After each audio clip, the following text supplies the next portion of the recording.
അമ്പാടിക്കണ്ണൻ്റെ കുസൃതി നിറഞ്ഞൊരു കുഞ്ഞു പാട്ട് പാടാം. മഹാദേവന്റെ മുമ്പിൽ വെച്ചാകുമ്പോൾ മഹാദേവനും അത് ആസ്വദിക്കും, നമുക്ക് വിശ്വസിക്കാം. ഓക്കെ, തിരുവാതിരകളിപ്പാട്ടാണ്, കുഞ്ഞിലെ പഠിച്ചതാണ്, കേട്ടു നോക്കൂ.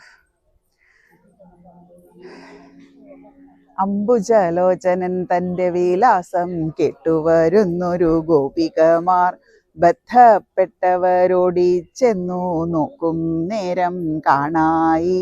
പാനി മറിഞ്ഞു നീലത്ത് കിടപ്പു കണ്ണൻ നിന്നുറിയാടുന്നു. ഉറിയിൽ തൂങ്ങിന പാലും വെണ്ണയും ഉണ്ണിക്കണ്ണാ നീപ്പോൾ എങ്ങിനെ തട്ടി താഴത്തിട്ടു നന്ദസുനോ നീപ്പോൾ.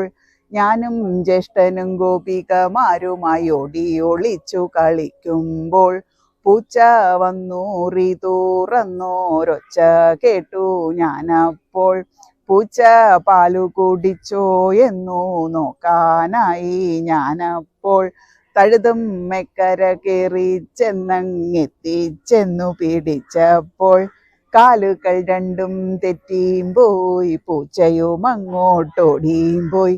ഗോപികമാരെ പാലു കുടിച്ചതു പൂച്ചയാണേ ഞാനല്ല. എല്ലാവർക്കും തിരുവാതിര ആശംസകൾ.